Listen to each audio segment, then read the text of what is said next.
Assalamualaikum warahmatullahi wabarakatuh.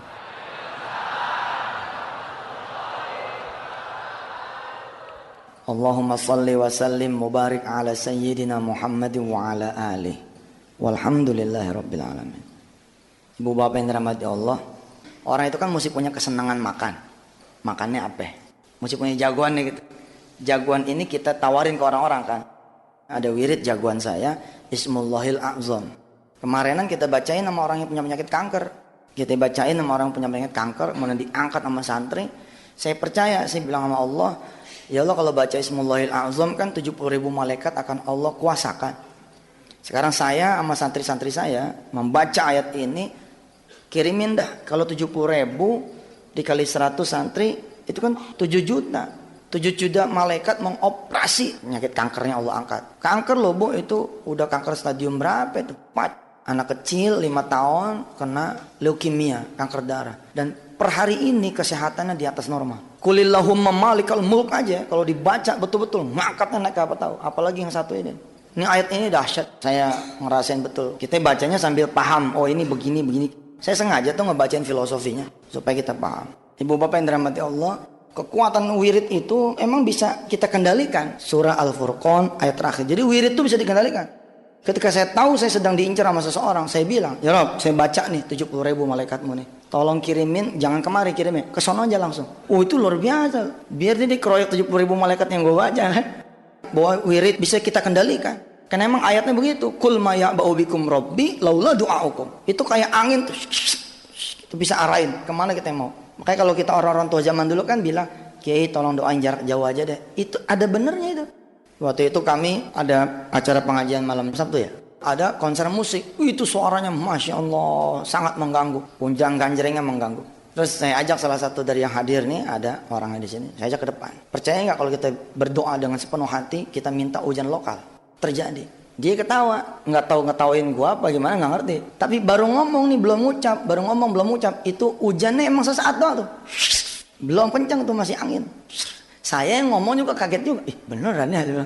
Padahal cuma ngomong gitu. Tapi insya Allah saya sering lah. Bukan takabur. Ini mengajarkan kepada saudara. Saudara bisa mengendalikan. Insya Allah. Tapi jangan yang bikin orang lain jadi rugi. Kayak tadi hujan. Orang kan suka ngomong gini. Biarin ya Allah turunin dah hujan. Kalau ente doanya doa yang general kayak gitu.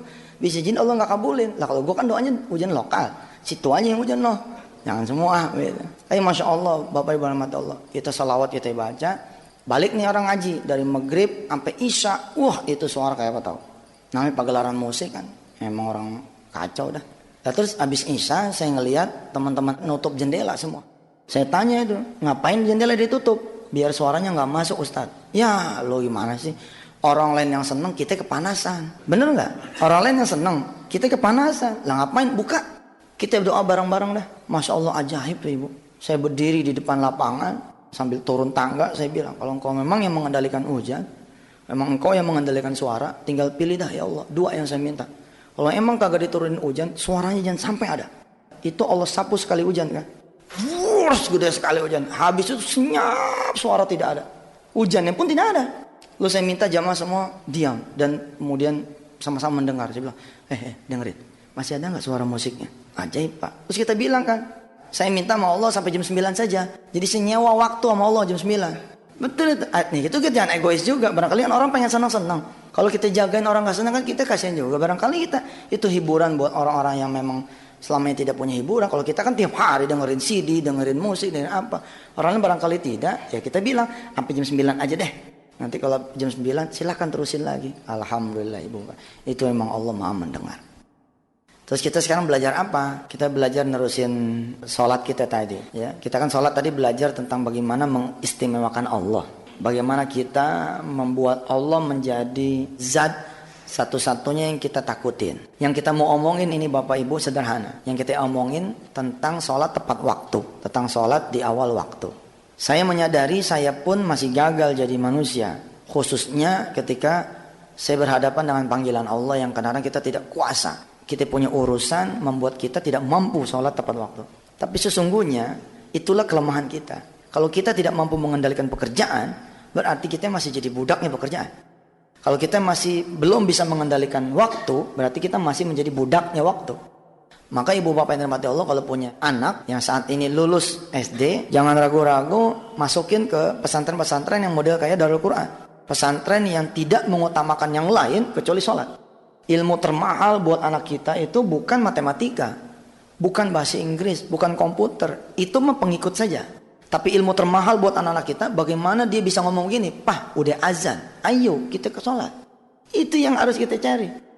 Bagaimana anak kita kemudian berdoa dengan bahasanya ketika ibu dikompres, ibu bapak dikompres. Lalu anak kita dengan bahasanya ngomong begini, "Mama, izin ya mau ambil wudhu." "Kenapa kak? Kan belum waktunya sholat." "Kakak mau doain mama biar mama sembuh." Wah, itu tuh yang harus kita cari. Kemudian dia ambil wudhu, dia ambil Quran dengan bahasa cadelnya gitu misalkan.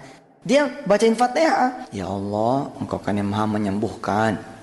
Mudah-mudahan Engkau menyembuhkan mama saya dengan bacaan Fatihah saya, Al-Fatihah. Billahi minasyaitonirrajim." Lalu dengan gayanya yang khas, bukan bacaan saya tapi bacaan anak, dia baca Fatihah itu. Alhamdulillahirabbil alamin. Itu apa yang harus dicari. Nah, program Darul Quran yang paling utama setengah tahun terakhir ini, khususnya di bulan-bulan terakhir ini adalah bagaimana santri-santri kita itu peduli terhadap Allah. Ketika Allah memanggil, dia udah dalam keadaan siap. Tapi itulah kita. Allah kan turun. Allah bukan cuma permisi, emang Allah bilang, "Aku akan datang. Aku akan datang, siaplah menyambut diriku." Kapan? Di pertengahan malam, di 2/3 malam, di 1/3 malam. Ayo, kita nggak hidup. Allah lo yang datang. Ini bukan cuman Pak Joko nih, bukan cuman Kasat, bukan cuman Kasal, bukan cuman Kasau, bukan cuman Panglima, bukan cuman Presiden, tapi Allah yang turun. Tanpa sadar kita sering memberi Allah perintah. Oh, maksudnya kita sering berdoa sama Allah agak maksa kali. Jadi seolah-olah kita memerintah Allah. Padahal tidak ada itu Allah merasa dipaksa. Tidak ada itu Allah merasa diperintah. Kalau wujudnya adalah doa. Karena doa itu disebutnya kepatuhan. Allah nyuruh kan. Wa idza sa'alaka ibadi anni fa inni qarib. Ujibu da'watad da'i idza da'an. Falyastajibuli wal yu'minu bi. Allah nyuruh. Bagaimana mungkin Allah nyuruh kita melakukan lalu kita dibilang anti kontraproduktif, kontrapersepsi? Nggak ada. Kalau kita doa bukan perintah, permintaan. Semakin yakin makin demen Allah, makin banyak makin demen Allah. Semakin kita ngonci dengan bahasa, Engkau akan mengabulkan ya Allah. Allah makin senang. Jadi apa dong? Ternyata saya kaget, sederhana sekali omongannya. Perintahnya perintah tunggu. Kan hubungannya kita sama sholat nih, betul nggak? Sama azan. Dan kebetulan bulan-bulan terakhir ini saya lagi strike bener. Bukan cuma sama anak murid, tapi sama para guru. Saya bilang siap-siap kita akan kedatangan 1000 santri baru. Tahun ini Pak, Bapak Ibu rugi kalau tidak nyekolahin anak di Darul Quran. Saya bilang rugi. Bapak Ibu punya anak nih TK, playgroup. Bapak Ibu lulusin anak SD, pengen cari SMP di sini. Punya duit bayar, nggak punya duit bilang. Punya duit kita pakai duit sendiri, nggak punya duit, ayo ada PPPA, Bismillah kita tanggung rame-rame. Ibu punya anak lulus SMP, pengen SMA, udah jangan cari-cari, di sini udah luar biasa di sini. Insya Allah. Yang paling luar biasa yang saya lagi pengen giatin ibadah wajibnya sama ibadah sunnah. Nggak perlu tuh anak pinter gue bilang. Yang penting tuh anak begitu Allah manggil Allahu Akbar, dia takut kalau telat, dia lari. Saya kemarin punya teman marinir, kita suruh dia bikin anak-anak menjadi disiplin. Kita hitung dari asrama sampai ke kelas berapa detik, dari kelas sampai ke masjid berapa detik. Kita latih santri-santri supaya lebih hebat lagi disiplinnya. Penting itu. Karena percuma Pak dia jadi pejabat, percuma dia jadi orang kaya, ketika Allah memanggil, tunggu ya, saya lagi terima tamu. Itu maksudnya perintah tunggu tuh itu. Tunggu ya, saya lagi terima telepon.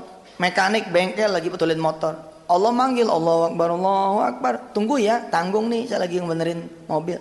Ibu dagang di pasar, ngelayanin orang. Allah manggil, hayya 'alas shalah. Tunggu ya, saya lagi dagang, lagi banyak pelanggan, tanggung nih. Tunggu ya itu betul-betul perintah tuh. Saya baru sadar itu. Iya juga gue bilang. Menarik juga nih dibahas. Tanpa sadar kita sudah memberi Allah perintah. Perintah apa? Perintah tunggu. Kadang-kadang kelamaan Allah nunggunya ya kan. Kelamaan sampai jam 2, setengah 3. Kan Allah kan, ya maaf ya dalam tanda petik, kayak kita kan kita jadi mikir kan. Kita yang ngangkat si fulan, ya, mimpin kita punya salah satu perusahaan. Terus kita panggil, nggak datang. Apa yang terjadi coba? Bukan main. Coba deh tuh, kita punya anak kita panggil, kakak, papa, emang lihat apa? Kakak lagi sibuk. Ih, kakak, kok bisa ngomong kayak gitu? Papa, kalau manggil sekali aja. Kakak juga denger, tapi kakak lagi sibuk. Paham nggak? Bukan main. Sadar nggak sadar kita begitu loh Pak. Sama Allah kita begitu. Apakah saya sebagai pemimpin pesantren ini memberlakukan itu lalu tidak melakukan? Bismillah, hayo. Maka saya bilang jangan gue sendirian dong. Hayo, nama-nama. Dan memang berasa betul. Mengutamakan Allah itu luar biasa. Coba ya, kalau kita jadi majikan, sopir kita nih. Saya punya sopir Sariman. Kita panggil nih Sariman. Sariman, siapa? Udah di samping. Kira-kira gimana tuh saya sebagai majikan? Allah manggil nih, Allahu Akbar, Allahu Akbar. Kita udah jawab, Allahu Akbar. Allahu Akbar, Allahu Akbar, Allahu Akbar. Udah ada. Hayya 'alas shalah, udah ada di situ. Kira-kira Allah senang gak tuh? Kita bukan menunggu dunia, tapi yang kita tunggu rajanya dunia. Kita bukan menyambut bos kita, nggak ada urusan. Bos kita kalau telat di belakang dia. Apa karena dia bos kita lalu dia harus ada di depannya imam? Ada suatu tempat dimerekin lagi VVIP. Wow, ya nggak sah sholatnya dia. Belakang. Hayya 'alal falah, udah datang. Coba saya panggil, Sariman, mana Sariman? Kita cari ke kolong meja dia nggak ada. Mobilnya pun nggak ada. Kita telepon nih, mailbox. Nomor yang ada 7 sedang digade. Wah, ini mah ceritanya nih. Nomor 1 yang udah saya pasti cabut handphone dulu. Lu gue kasih handphone percuma lo. Gue panggil lu nggak nyaut. Pas saya nih marah nih Merohim, marah sama Jamil, marah sama Hendy. Orang lain lu boleh silentin, lu jangan silentin juga dong. Kan handphone ada fasilitasnya sekarang yang mengenal, auto detect siapa-siapanya, ada spesial ringtone gitu kan. Orang lain lu boleh silent, gue jangan dong. 24 hours lu harus buat gue. Oh iya Pak, saya komandan di sini. Marah betul saya. Saya hubungin satu-satu, nggak ada yang jawab. Bukan main saya bilang ini. Yang terjadi apa? Ya gue kumpulin. Sini lu, kumpul. Bagaimana ceritanya nih? Handphone kita kasih malah nggak aktif. Kita kan buat umat. Kalau kita buat umat handphone, kalau gue sih mau wajar dah. Kita bukan operator. Kalau bapak ibu nelpon saya nggak diangkat, ya tolong maklumi. Tapi kira-kira filosofi kayak gitu. Nggak ada permakluman kan di urusan hierarki gitu. Mana ada permakluman? Yang ada konsekuensi. Kalau kita emang prajurit, emang layaknya kita sama panglima itu luar biasa. Kalau emang kita masih jadi buruh sama majikan ya wayahnya. Kalau emang kita masih jadi karyawan ya sama pimpinan wayahnya gitu. Bayangin kita hambanya Allah, anak Allah. Dia siapa? Alhamdulillahi Rabbil Alamin. Dia itu Allah yang punya alam ini. Maka program disetel. Saya kan celaka nih Bu, Pak. Alhamdulillah dibalik karunia Allah, Allah bikin saya punya prajurit-prajurit di pesantren bekerja di tempatnya masing-masing. Tapi ada satu yang dilupakan, yaitu markas besar yang namanya masjid. Ini rupanya nggak ada yang ngopenin. Kira-kira nih setengah tahun yang lalu kejadiannya. Saya juga merasa berdosa. Saya subuhan bersama aja di bulan puasa kemarin itu cuman 1 hari. Dan kemarin saya tidak bisa tarawih berjamaah di sini karena saya keliling terus. Lalu kemudian saya ngerem. 2007 tuh saya ngerem. G5, 4, 3, 2, 1. Nah di gigi 3 saya bisa main-main ke pesantren. Begitu saya main ke pesantren, azan, anak-anak pada jalan. Jalannya begini. Ini jalannya. Azannya udah deket azannya nih. Hayya 'alal falah. Udah deket. Jalannya kayak begitu. Wah, saya marah betul itu. Mana bisa? Ilmu itu harus mengantarkan kita kepada Allah. Kalau ilmu tidak bisa mengantarkan kita kepada Allah, bukan ilmu namanya. Rubah peraturan. Salah satu kendala kita tidak bisa sholat tepat waktu, Ustaz, karena pembelajaran masih berlangsung. Iya, lu cut dong, lu delete dong. Kedua Melin sama Diknas ngomong, maaf Pak, Kurikulum Bapak ini membuat anak saya jadi susah sholat zuhur. Kalau perlu nggak usah kita keluarin ijazah. Kalau perlu. Dan kita tes 10 tahun yang akan datang siapa yang lebih sukses. Anak kita yang tidak berijazah tapi setiap sholat cek. Ketika orang tuanya memanggil labbaik. Ketika kemudian orang tuanya sakit dia ngangkat tangan berdoa. Ketika dia punya rezeki dia berbagi. Kita tes sama anak yang dapat ijazah dan ranking yang tinggi. Kita tes siapa yang banyak duitnya. Siapa yang lebih jaya? Siapa yang lebih makmur? Siapa yang lebih kuat? Siapa yang bakal lebih memimpin negeri ini? Allah udah jawab, la yastawi ashabun nar wa ashabul jannah, ashabul jannati humul faizun. Mereka itulah yang akan lebih menang.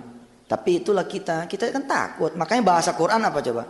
Di surah At-Taubah ayat 24. Qul in kana aba'ukum wa abna'ukum wa ikhwanukum wa azwajukum wa amwalun iqtaraftumuha wa tijaratun takhshawna kasadaha.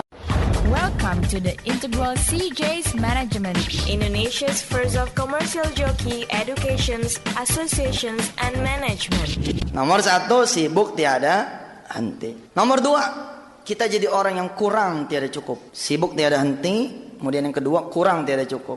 Mestinya kan udah di levelan bangsa 5 jutaan apa. Tenang aja sih, udah tenang gitu. Santai aja Pak. Kalau emang dengan kita buka 10 jam cukup, ngapain kita buka 24 hours? Kalau dengan kita buka 3 jam udah cukup, ngapain kita? Nih kalau sama orang modern, salah saya ngomong nih. Jangan begitu Ustaz. Time is money. Begitu kita udah kejar-kejaran sama dunia, saatnya dunia kita genggam, hilang dunia. Kemalingan, kerampokan, sakit, anak kita yang kena narkoba. Anak kena narkoba Pak, nangis kita Pak, kita sibuk tiada henti. Gara-gara kita kurang tiada cukup, anak kita kena narkoba, siapa yang nangis? Nomor 1 yang paling nangis kita jadi ayah. Kita mulai dari salah-salahan sama istri kita. Kalau anak kita yang perempuan nih, begitu beranjak dia 14 tahun, 16 tahun, 17 tahun, hamil. Nomor 1 yang paling nangis itu kita. Kalau bisa ini dunia diriwayat, dibalikin, set kita pengen jagain anak kita. Nggak bisa, telat, sibuk tiada henti, kurang tiada cukup. Orang modern mengatakan time is money. Bagi kita betul memang time is money, tapi time is for Allah. Waktu itu bukan untuk uang, tapi waktu itu untuk Allah. Yang ketiga, hadiah dari Allah setelah sibuk tiada henti, kurang tiada cukup. Yang ketiganya ini rugi tiada untung. Ini mesti jadi perhatian bener nih. Allah bikin bisnis kita memang kayaknya bergeraknya smooth gitu, smooth itu, pelan itu. Yang lain kena kerjanya luar biasa, babut, dia naiknya pertumbuhannya 10 kali lipat, 20. Tapi kita dengar, Pak udah tahu belum si Anu cerai? Ya Allah cerai. Tapi kita nambah lagi.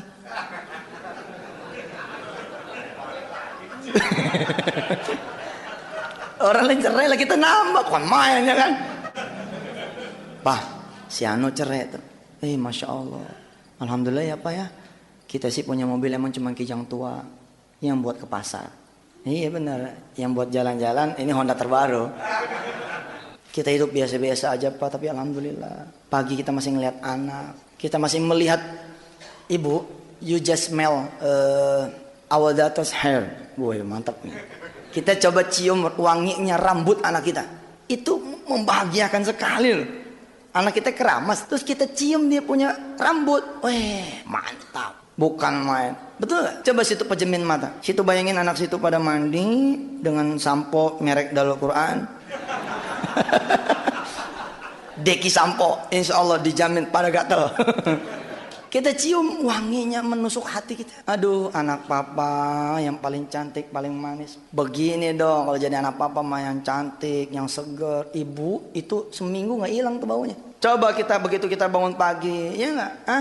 Masih kita nerima kopi dari istri kita. Waduh, indah banget. Begitu anak-anak jalan, kita lihat istri kita ini udah mandi, rambutnya basah. Nggak jadi kita ke kantor ya kan? Masuk lagi. Creating another child.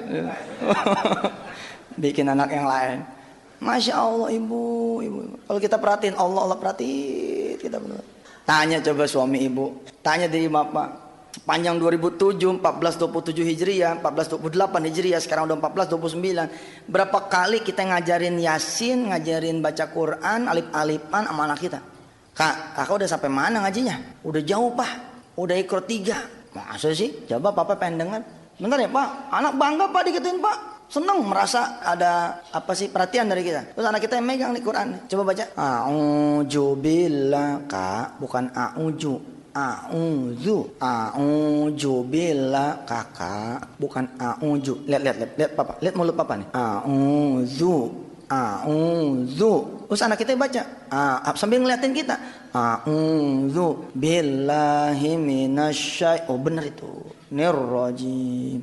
Bismillahirrahmanirrahim. Qul ya ayyuhal kafirun. Subhanallah. Kan indah hidup begitu ya. Saya pernah netes Pak air mata ngajar di Wali Songo di Gunung Agung. Ada satu puisi Pak, puisi berbentuk doa, rintihan seorang ayah yang dia kangen ngegendong anaknya di pundak untuk dia bawa ke masjid. Saya merinding bacanya itu. Dia bacain tuh dari atas, kurang lebih itu kalimatnya begini. Betapa indahnya fajar buat orang-orang yang bisa melihat fajar. Betapa indahnya warna langit yang memerah. Terus bait-bait terakhir, betapa indahnya saya membayangkan saya memegang tangan anak saya yang berdiri di sisi kanan saya dan memegang tangan kirinya istri saya yang berjalan di sisi kiri saya menuju masjid menyambut panggilanmu ya Allah. Terus dia bacain lagi terus sampai terakhir, betapa indahnya kalau saya, ya Allah engkau izinkan bisa menggendong anak saya di atas saya punya pundak, di atas saya punya bahu untuk kemudian sama-sama menuju engkau ya Allah. Ujungnya tuh ada tulisan dari seorang ayah yang rindu memiliki anak. Artinya dia nggak punya anak gitu. Sekarang kita yang punya anak bagaimana coba? Jangan-jangan kita malah marah. Anak kita brengsek ya. Di sekolah yang di situ malah papa nih di udak-udak buat sholat mulu nih. Jangan-jangan kita malah kesel di nasihatin sama anak. Coba sekarang 2008, 1429 Hijriah, program utama kita kemarin kita sedekah ya. 2006, 2007 sedekah. 2008 nih coba sholat tepat waktu. Jadilah orang yang malu gitu. Jadilah orang yang malu. Allah udah kasih banyak hal buat kita. Tapi kemudian kita tidak mampu mengatasi waktu. Kemarin pelajaran buat saya, pelajaran ini di saat kita memang lagi berusaha belajar.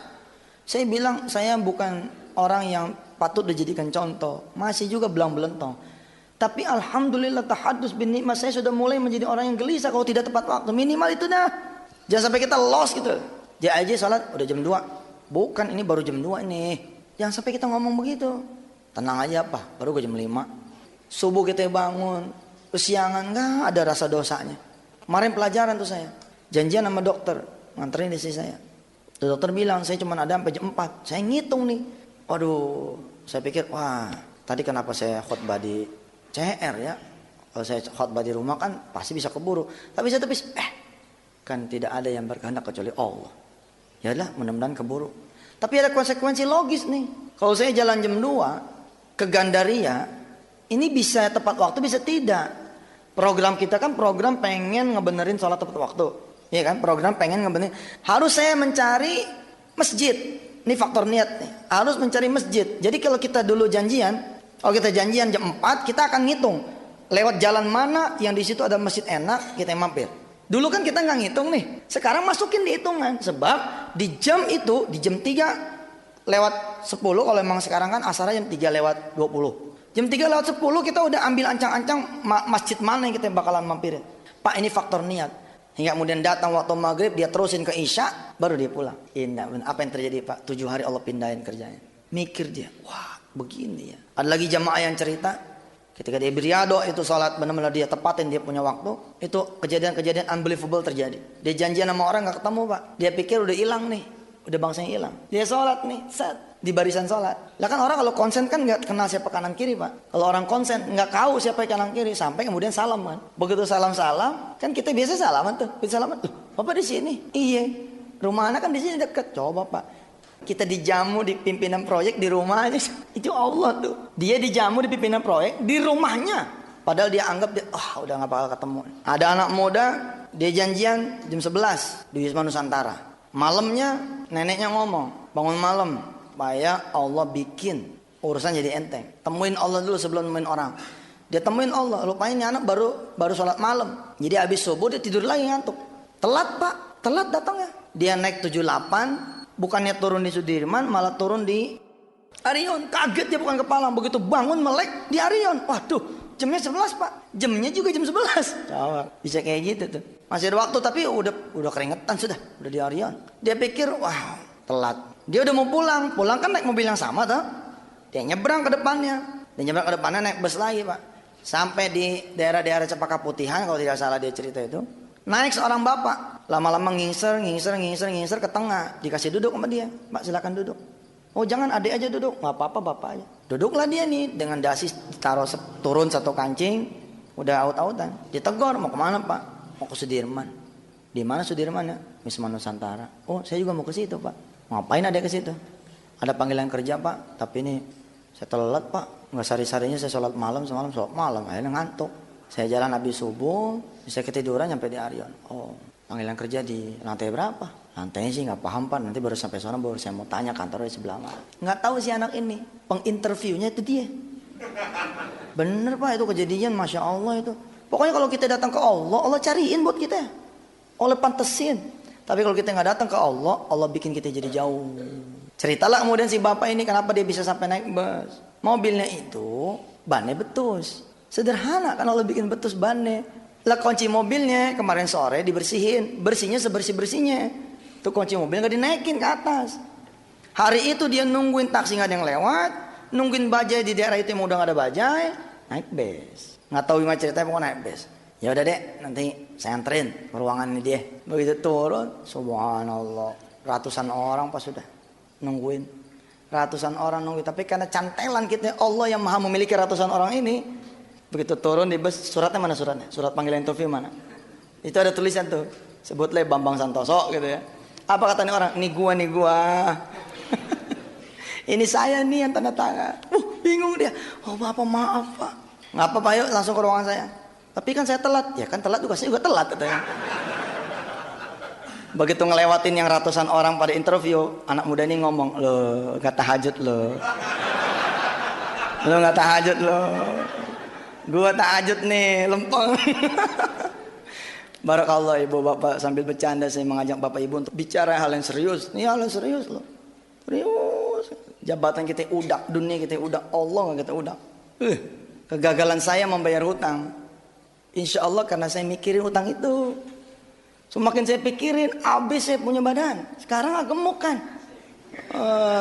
Gua gak mikir utang lagi. Kegagalan bapak ibu nyari jodoh buat anak. Karena bapak ibu nyuruhin anak nyari jodoh. Coba kalau bapak ibu bangunin dia. Yuk kita ke pabriknya jodoh yuk. Kita jalan-jalan yuk. Mau di mana kayak adanya ntar. Mau di Australia kayak mana kayak. Semalam ada yang bilang. Ada yang lapor perempuan, dia tahajud tapi malah dioper ke luar negeri sama Allah. Pendidikan lalu dapat beasiswa ke luar negeri. Terus dia bilang, saya kan mintanya jodoh Ustaz. Barangkali Allah sedang bercanda sama anda. Barangkali jodohnya emang di Australia. Berangkat dari sana, gue banyak teman sana insya Allah. Kita pasrah untuk diatur sama Allah, maka Allah akan mengatur yang terbaik. Kenapa kita gagal menyembuhkan penyakit anak kita? Penyakit kita, karena kita mencari kesembuhan. Tapi kalau kita mencari Allah, maka Allah akan menyembuhkan kita. Bawa terus urusan-urusan dunia kita, taruh di sejadah, set. Bawa lagi taruh di sejadah, set. Kurang sholat malam, tambahin dua. Kurang dua, kau beli dia jaga. Kurang dua, dia betul, tambahin hajat. Tambahin tobat, tambahin macam-macam. Masa iya sih Allah gak dengar?